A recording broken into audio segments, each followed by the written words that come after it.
Good evening from Europe, good morning, good afternoon guys, whatever you are. Piotr here, the Slide Forex Global YouTube channel. Monday, September 7th. Bank holiday in US and Canada. Very quiet market, but I've prepared two charts. Might be interested for us as early as tomorrow during the Tokyo and European or London session if you wish. Of course, before we are going to go through those charts, let's have a risk warning as usual. Please bear in mind trading on margin carries a high level of risk, may not be suitable for investors. You can sustain a loss of some or all initial investment, so please do not invest the money you cannot afford to lose. Seek education, gain experience before risking your money. However, past performance doesn't guarantee future results. Okay, so the first chart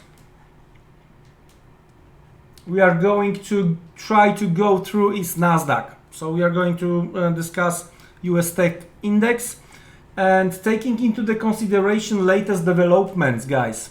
Well, it might be very interesting medium term. What I'm talking about, I'm going to try to compare the move to the downside with the current situation. All right. So when it comes to the equal moves, right? When it comes to the equal moves, we are almost there, right? When it comes to this first wave we've seen late February, beginning of the March, right? And now, guys, what is interesting, look, the current first wave is a retest of the possible swing low and possible demand zone as well, right? That's very interesting.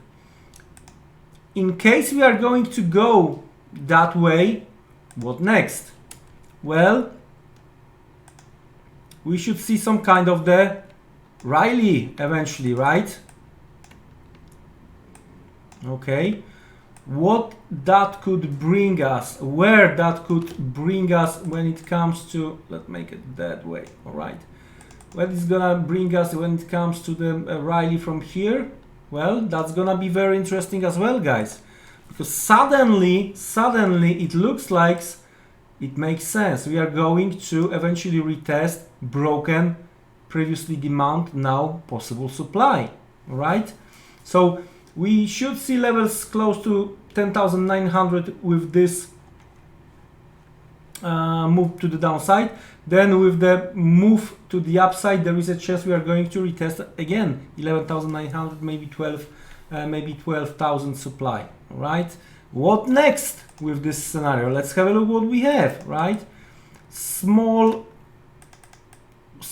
drop, but with the new low. All right. So we are going to break through the previous low probably. And what's going to happen? Well, another interesting thing, because there is another possible demand zone if you are going to look here. So that's quite interesting. Trying to go that way further. Smaller rally, right? If we are going to go smaller rally, what's going to happen? Well, look, retest of the broken demand, all right?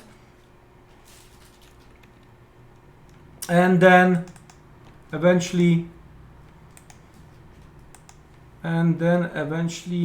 move to the downside here, right? So we have to make that measure.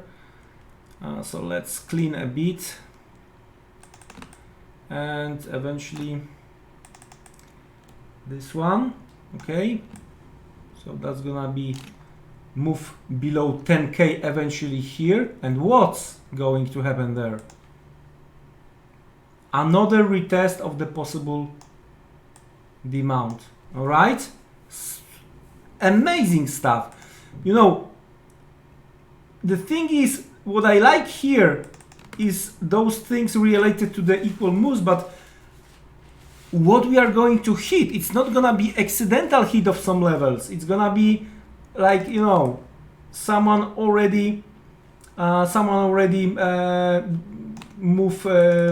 make them calculation, and then finally we might retest 9,600 and that's gonna be retest more or less of that level, and the things might get starting interesting, right? Because if we are going, for now, all these things we discussed here, that, you know, some may call after huge rally that's the correction only, right?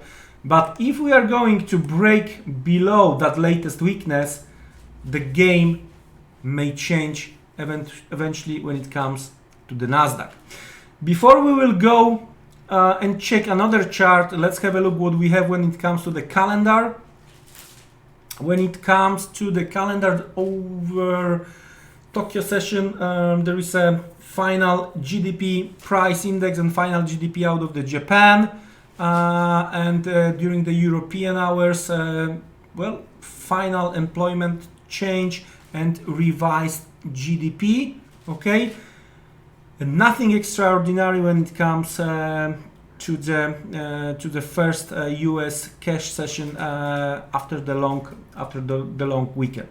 There was some fireworks Brexit related over the weekend, so you know, the next instrument we are going to discuss is going to be the cable, especially with the move we've seen today. So overall, don't forget, guys, that's the brief update. As long as we are above this latest weakness, right? As long as we are above, let's say 130.20, 129.80, right? That's what we discussed when we were bouncing, here and there, right? And we had this wider consolidation. Once we broke through that, really, I thought that sky is the limit for the pound. Even I truly didn't understand the move, but at least I'm not trying to discuss with the charts. Anyway, from the bulls perspective, the current pullback, it could be retest only after the upside break, right? For the sellers, we have to close. The best thing is the weekly close below 29.80, right? That could produce, right, if we are going to get the close below, that could produce, if you can visualize for yourself,